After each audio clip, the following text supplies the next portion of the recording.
तो चलिए हम देखते हैं भारत का भूगोल, और इसमें हम शुरू करेंगे पहले प्रश्न से। पहला प्रश्न देखिए क्या कह रहा है, निम्नलिखित में से कौन सा जिला उत्तर प्रदेश के तराई क्षेत्र में नहीं स्थित है। ठीक है, यहीं पे कन्फ्यूजन होता है। कभी कभी क्या होता है, जल्दबाजी में हम लोग नहीं शब्द को ध्यान में नहीं रखते हैं और क्वेश्चन क्या करते हैं, गलत कर देते हैं। तो तराई क्षेत्र में देखिए पीलीभीत जो है यह आपके तराई क्षेत्र में आता है। क्लियर। आपका बहराइच है, यह भी तराई क्षेत्र में आता है। लखीमपुर जो है, लखीमपुर खीरी भी बोलते हैं, इसका पूरा नाम है, यह भी तराई क्षेत्र में आता है। लेकिन जो यह हरदोई है यह आपका तराई क्षेत्र में नहीं आता। क्लियर।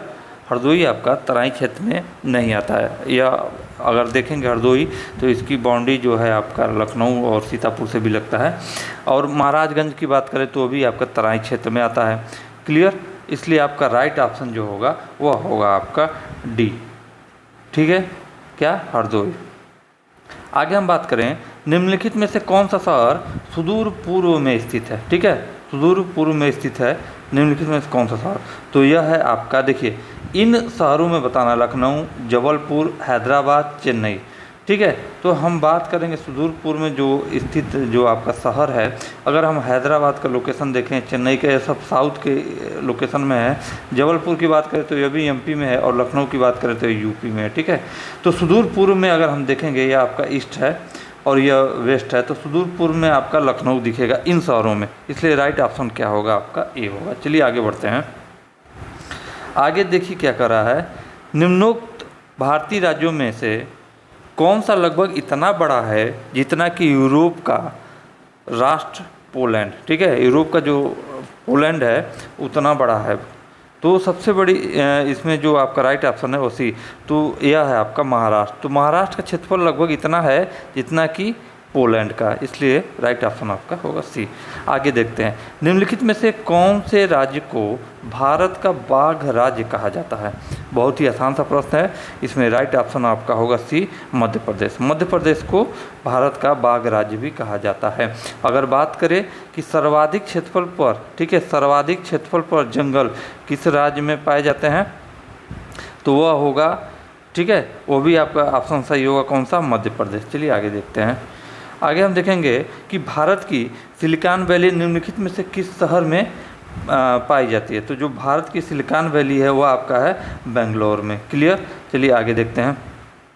अगला प्रश्न देखिए क्या कह रहा है कि निम्नोक्त जिलों में कौन सा भारत की अंतर्राष्ट्रीय सीमा पर स्थित है।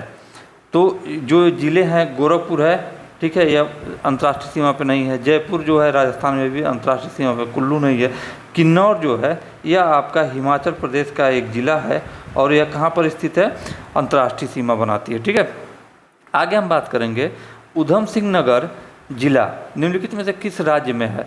तो जो उधम सिंह नगर जिला है यह आपका है उत्तरांचल में।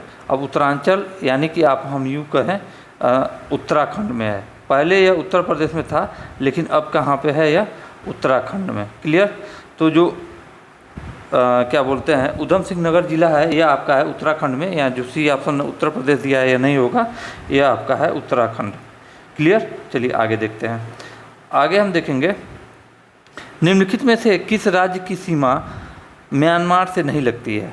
तो जो आपका मेघालय है इसकी सीमा आपका म्यांमार से नहीं लगती है। मिजोरम की सीमा लगती है, मणिपुर की लगती है, नागालैंड की लगती है, लेकिन जो मेघालय है इसकी सीमा आपका म्यांमार से नहीं लगती। और मेघालय को हम बोलते हैं मेघधनालय, यानी मेघों का घर, यानी बादलों का घर। ठीक है, तो आगे बढ़ते हैं। भारत की सबसे बड़ी सुरंग जवाहर सुरंग कौन से राज्य में स्थित है। तो जो जवाहर सुरंग है आपका वह जम्मू एंड कश्मीर में स्थित है। क्लियर। इसलिए राइट ऑप्शन आपका डी होगा। पूछ रहा है कि NMD का तात्पर्य क्या है, नई मुद्रा युक्ति, राष्ट्रीय मौसम विज्ञान विभाग। तो NMD जो है आपका वह होता है नेशनल, ठीक है, मेट्रियोलॉजिकल डिपार्टमेंट। ये तो इसका राइट ऑप्शन क्या हो जाएगा, ये बी, राष्ट्रीय मौसम विज्ञान विभाग। अगर मुख्यालय की बात करें, इसका हेडक्वार्टर की हम बात करते हैं तो यह आपका है दिल्ली में। क्लियर। चलिए आगे देखते हैं। आगे हम देखेंगे, यहाँ पे दिया है कि खैबर दर्रे से कौन से देश जुड़े हुए हैं। ठीक है, खैबर दर्रे से कौन से देश जुड़े हैं। तो वह है आपका अफ़गानिस्तान और पाकिस्तान। तो अफ़गानिस्तान और पाकिस्तान के बीच में एक दर्रा पड़ता है। कौन सा दर्रा? खैबर दर्रा, जिसके रास्ते आप पाकिस्तान से अफ़गानिस्तान में प्रवेश कर सकते हैं या अफ़गानिस्तान से पाकिस्तान में। चलिए आगे हम देखेंगे। रायसीना पहाड़ी कहाँ स्थित है? ठीक है, काफ़ी इंपॉर्टेंट, इसको इंपॉर्टेंट कर लीजिएगा, अक्सर पूछ लेता है। देखिए रायसीना पहाड़ी कहाँ स्थित है? तो जो रायसीना है पहाड़ी, वो जहाँ पे राष्ट्रपति भवन स्थित है, यानी जिसके ऊपर राष्ट्रपति भवन है, वहीं क्या है आपका रायसीना पहाड़ी है, और इसलिए आपका राइट ऑप्शन ए होगा। तो कभी कभी पूछता है कि राष्ट्रपति भवन किस पहाड़ी पर स्थित है, वह है आपका रायसीना पहाड़ी। क्लियर? चलिए आगे देखते हैं। आगे हम देखेंगे कि अंडमान और निकोबार द्वीप समूह की राजधानी है। तो अंडमान और निकोबार जो द्वीप समूह की राजधानी है वह आपका है पोर्ट ब्लेयर, इसलिए राइट ऑप्शन आपका ए होगा। चलिए आगे देखेंगे। निम्नोक्त दर्रों में से कौन सा सतलुज घाटी में पड़ता है? अब दर्रों के नाम देखते हैं, सतलुज घाटी में देखेंगे। दिया है नाथुला, जेलेपला, शिवकिला और सेराबथांगा। तो इसमें जो आपका शिवकिला दर्रा है यह सतलुज नदी घाटी में पड़ता है, इसलिए राइट ऑप्शन आपका सी होगा। आगे देखेंगे। कैलाश मानसरोवर की यात्रा पर जाने वाले तीर्थ यात्रियों को तिब्बत में प्रवेश करने के लिए किस दर्रे को पार करना पड़ता है? ठीक है, तो कैलाश मानसरोवर की यात्रा पर जाने वाले तीर्थयात्रियों को तिब्बत में प्रवेश करने के लिए नाथुला दर्रे को पार करना पड़ता है, इसलिए राइट ऑप्शन आपका बी होगा। चलिए आगे देखते हैं। पंजशीर घाटी कहाँ स्थित है? ठीक है, पंजशीर घाटी आपका स्थित है आपके अफ़गानिस्तान में। क्लियर? अभी यह हाल ही में अफ़गानिस्तान चर्चा में रहा, जहाँ पर आपको पता होगा तालिबानियों का वर्चस्व हो गया है, यानी तालिबान का शासन हो गया है अफ़गानिस्तान में। तो जो पंजशीर घाटी है वो आपका अफ़गानिस्तान में स्थित है। दक्कन पैसेज, ठीक है, निम्नलिखित में से किसके बीच स्थित है? जो दक्कन पैसेज है वो आपका स्थित है दक्षिणी और लिटिल अंडमान के बीच। किसके बीच? दक्षिणी अंडमान और लिटिल अंडमान के बीच है दक्कन पैसेज। आगे हम बात करते हैं कि भारत का, ठीक है, भारत का प्रथम सौर शहर कौन सा है? ठीक है, तो जो भारत का प्रथम सौर शहर है वो आपका है यहाँ पर आनंदपुर साहिब। ठीक है, इसलिए राइट ऑप्शन आपका ए होगा। चलिए आगे देखते हैं। यहाँ पे देखेंगे क्वेश्चन नंबर 19। निम्नलिखित में से वह कौन सी थोड़ा सा इसको जूम करते हैं। दिया है कि निम्नलिखित में से वह पर्वत श्रेणी कौन सी है जो भारत में सबसे पुरानी है? तो यह है आपका अरावली। ठीक है, अरावली क्या है? भारत में सबसे पुरानी है। अगर हम बात करते हैं हिमालय की, तो यह है क्या है? न्यू फोल्डेड माउंटेन है। न्यू फोल्डेड या न्यू फोल्डिंग कर सकते हैं, फोल्डिंग माउंटेन। नवीन बलित पर्वत है आपका कौन सा? हिमालय। उसके बाद आगे हम बढ़ते हैं। तो इसमें जो प्राचीनतम पर्वत श्रेणी है वह है आपका अरावली। ठीक है, और भारत में निम्नलिखित में से किस गोलार्ध में स्थित है? भारत निम्नलिखित में से किस गोलार्ध में स्थित है? तो भारत जो है आपका वो किस गोलार्ध में स्थित है? भारत आपका स्थित है यहाँ पर, यह देखेंगे, अगर ये पृथ्वी है, अगर इसको हम 4 हिस्सों में बांटते हैं ऐसे ऐसे, तो ये बट गया आपका उत्तरी गोलार्ध, यह हो गया दक्षिणी गोलार्ध। और जब इस तरह हम देखेंगे तो यह हो गया आपका इधर वाला पूर्वी गोलार्ध और इधर वाला पश्चिमी गोलार्ध, और इंडिया आपका कुछ यूँ पड़ता है इसी हिस्से में। क्लियर? तो भारत जो है आपका वो आपका ईस्ट और नॉर्थ गोलार्ध में पड़ रहा है, यानी कि उत्तरी और पूर्वी गोलार्ध, इसलिए राइट ऑप्शन आपका ए होगा। क्लियर? आगे चलते हैं। रेड क्लिफ लाइन निम्नलिखित में से किन देशों के बीच सीमा रेखा है? तो जो रेड क्लिफ है वह आपका है भारत और पाकिस्तान के बीच में। ठीक है, इसलिए राइट ऑप्शन आपका डी होगा। दिया है कि 82.5 डिग्री पूर्वी देशांतर भारत के लिए इसलिए महत्वपूर्ण है क्यों महत्वपूर्ण है? क्योंकि यह भारतीय मानक समय का निर्धारण करता है, इसलिए राइट ऑप्शन आपका ए होगा। चलिए आगे देखते हैं। उसके बाद देखते हैं निम्नलिखित में से वह विदेशी देश कौन सा है जो अंडमान द्वीप समूह के सबसे निकट है? तो वह है आपका, अब देखिए कह रहा निम्नलिखित में वह विदेशी देश कौन सा है जो अंडमान द्वीप समूह के सबसे निकट है, तो यह आपका डी जो है यह पाकिस्तान, यह गलत दे दिया है। सबसे निकट जो है आपका वह है आपका बी, म्यांमार है। क्लियर। और दूसरी बात करें तो श्रीलंका भी पड़ेगा, और उसके बाद देखेंगे तो इंडोनेशिया पड़ेगा, लेकिन यहाँ पे क्या है, म्यांमार। चलिए आगे हम देखेंगे। आगे देखेंगे कि भारतीय पेट्रोलियम संस्थान निम्नलिखित में से कहाँ पर स्थित है। तो जो भारतीय पेट्रोलियम संस्थान है वह आपका देहरादून में स्थित है। बात करें जवाहर सुरंग किस राज्य में है, तो अभी ऊपर ही चर्चा हुआ था, जो जवाहर सुरंग है वो जम्मू और कश्मीर में है। निम्नलिखित संघ शासित क्षेत्रों में सबसे छोटा, यहाँ जो क्षेत्रफल की बात करें, क्षेत्रफल की दृष्टि से कौन है, तो सबसे छोटा संघ शासित क्षेत्र, ठीक है, तो वह है आपका लक्षद्वीप। क्या है, लक्षद्वीप जो है सबसे छोटा संघ शासित क्षेत्र है। आगे हम बात करेंगे, अगर सबसे छोटा राज्य की बात करता तो वह होता आपका गोवा। अच्छा, अगला प्रश्न देखिए कह रहा है कि निम्नलिखित में से वह राज्य क्षेत्र कौन सा है जिसकी सीमा मिजोरम से लगी हुई नहीं है। इसको देखिएगा, लगी हुई नहीं है, मिजोरम से लगी हुई नहीं है, तो वह है आपका नागालैंड। राइट ऑप्शन क्या होगा, ए। चलिए आगे देखते हैं। निम्नलिखित में से वह क्षेत्र कौन सा है जिसकी सीमा अरुणाचल प्रदेश से नहीं लगती है।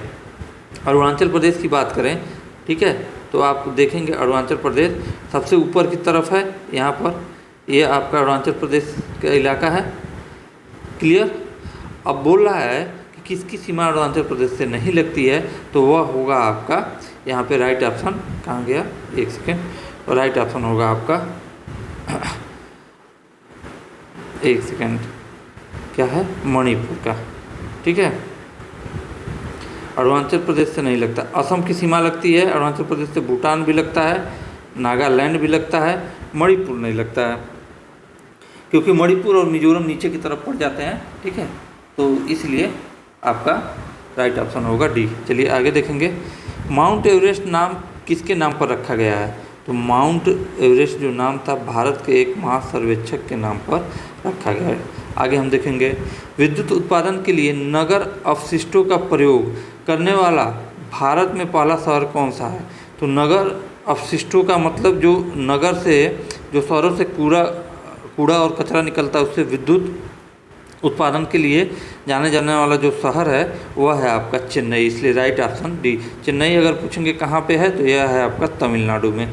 चलिए आगे हम देखेंगे। आगे देखिए, दिया है कि निम्नलिखित में से कौन सी उच्च भूमि तेलंगाना पठार का अंग नहीं है। देखेंगे तो जो आपका है अरावली जो है, यह उच्च भूमि तेलंगाना पठार का हिस्सा नहीं है। पश्चिमी घाट की बात करें तो यह भी उसका हिस्सा है, पूर्वी घाट की बात करें और सतपुड़ा की, लेकिन अरावली जो है उसका हिस्सा नहीं है। सल्तोरा पर्वतमाला कहाँ पर स्थित है, तो जो सल्तोरा पर्वतमाला स्थित है वह है काराकोरम पर्वतमाला के एक अंग के रूप में। ठीक है, अब चलिए आगे हम देखेंगे। सूची दिया है, फर्स्ट और सेकंड का मिलान कीजिए और सूचियों के नीचे दिए गए कूट का प्रयोग कर सही, ठीक है, सही उत्तर चुनिए। सूची फर्स्ट और सूची सेकंड। चलिए देखिए, अब यहाँ पे हम देखेंगे कि दिया है असम के सामने सिलवासा, दादर और नगर हवेली के सामने गंगटोक, लक्षद्वीप। तो इसमें करना क्या, कुछ नहीं करना है, इसमें इसका राजधानी बताना है। तो आप यहाँ पे देखेंगे असम है, क्लियर, तो असम की राजधानी दिसपुर है, यानी ए का क्या हो जाएगा, 3 हो जाएगा। उसके बाद हम देखेंगे दादर और नागर हवेली है, ठीक है, दादर और नागर हवेली जो है इसका यहाँ पे क्या हो जाएगा, राजधानी जो हो जाएगा वह हो जाएगा सिलवासा, इसलिए बी का जो हो जाएगा, बी का हो जाएगा 1। उसके बाद हम आगे बात करेंगे लक्षद्वीप। लक्षद्वीप की जो राजधानी है वह आपका पता है कवरत्ती है, ठीक है, कवरत्ती है, तो इसलिए सी का जो हो जाएगा आपका 4। उसके बाद हम देखेंगे डी का सिक्किम, सिक्किम की राजधानी गंगटोक, तो डी का हो जाएगा 2। तो ऑप्शन हमको मिल रहा है 3, 1, 4, 2। यह कूट किस में है, बी में, इसलिए राइट ऑप्शन आपका बी सही होगा। चलिए आगे देखते हैं। भारत में सबसे पहले निर्मित सिनागॉग किस राज्य में स्थित है।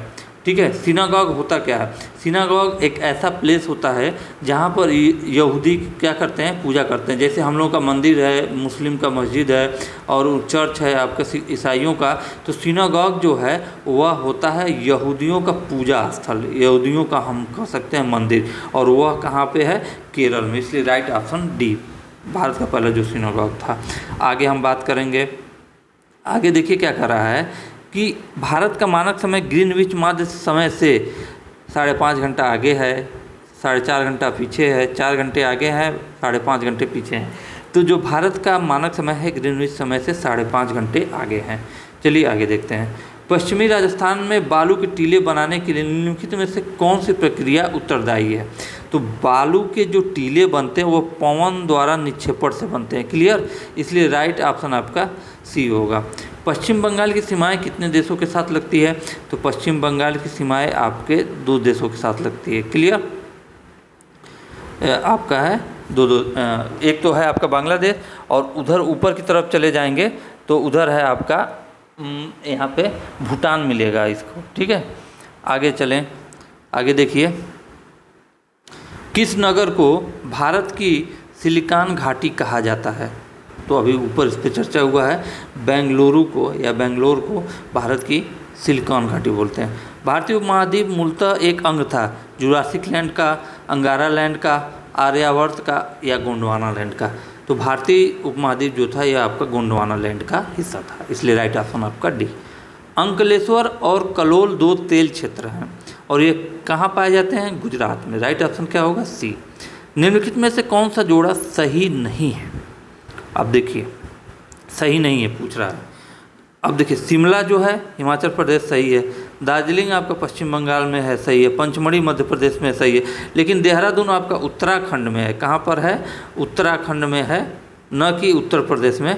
तो इसलिए राइट ऑप्शन जो होगा कौन सा सुमेलित नहीं है, यानी ए जो है आपका सुमेलित नहीं है, इसलिए राइट ऑप्शन आपका ए होगा। चलिए देखें, नागा, खासी और गारो पहाड़ियाँ, ठीक है, नागा इसको बोलेंगे, नागा, खासी और गारो पहाड़ियाँ स्थित हैं। कहाँ पर स्थित हैं? यह आपके हैं पूर्वांचल पर्वतमाला में। क्लियर? आगे हम देखेंगे, निम्नलिखित में से सबसे ऊंचा शिखर कौन सा है? ठीक है, सबसे ऊंचा शिखर आपका कौन सा है? तो वह है आपका नंगा पर्वत, सबसे ऊंचा शिखर। ठीक है, नंदा देवी की बात करें तो यह आपका उत्तराखंड में है। क्लियर? चलिए आगे हम बात करते हैं। आगे देखेंगे क्वेश्चन नंबर 44 कि कौन सी पर्वत श्रेणी भारत में स्थित है? तो आपका जो देखेंगे यहाँ पर अराकानियोमा नहीं है, सुलेमान नहीं है, पाकिस्तान में है, साल्ट रेंज नहीं है यहाँ पे, डी जो पीर पंजाल है यह आपका भारत में स्थित है। क्षेत्रफल की दृष्टि से भारत संसार का सबसे बड़ा देश है, क्रम कौन सा है? तो 7वां सबसे बड़ा देश है क्षेत्रफल की दृष्टि से भारत। और जनसंख्या की दृष्टि से बात करें तो यह दूसरा सबसे बड़ा देश है, पहले नंबर पे है आपका चाइना। चलिए आगे देखते हैं। नाथुला एक स्थान है जहाँ 44 वर्षों के बाद भारत चीन सीमा व्यापार फिर शुरू किया गया, वह भारतीय सीमा पर स्थित है। ठीक है, तो वह है आपका सिक्किम में। क्लियर? चलिए, इसलिए राइट ऑप्शन आपका ए होगा। निम्नलिखित में से कौन सा भारत का सबसे अधिक आर्द्र स्थान है? तो जो आपका यहाँ पर मासिन राम है यह भारत का सबसे आर्द्र स्थान है। यूँ कह सकते हैं कि सर्वाधिक वर्षा कहाँ पे होता है? मासिन राम। ठीक है, मेघालय के मासिन राम में। चलिए आगे हम देखेंगे, वहाँ पर केरल की मौन घाटी, केरल की मौन घाटी यानी साइलेंट वैली ऑफ केरल, ठीक है, क्या है? भारत में एकमात्र सदाबहार वन है। केरल की मौन घाटी में महंगी इमारती लकड़ी के पेड़ हैं। अगला ऑप्शन है आपका पिकनिक के लिए अच्छा स्थान है।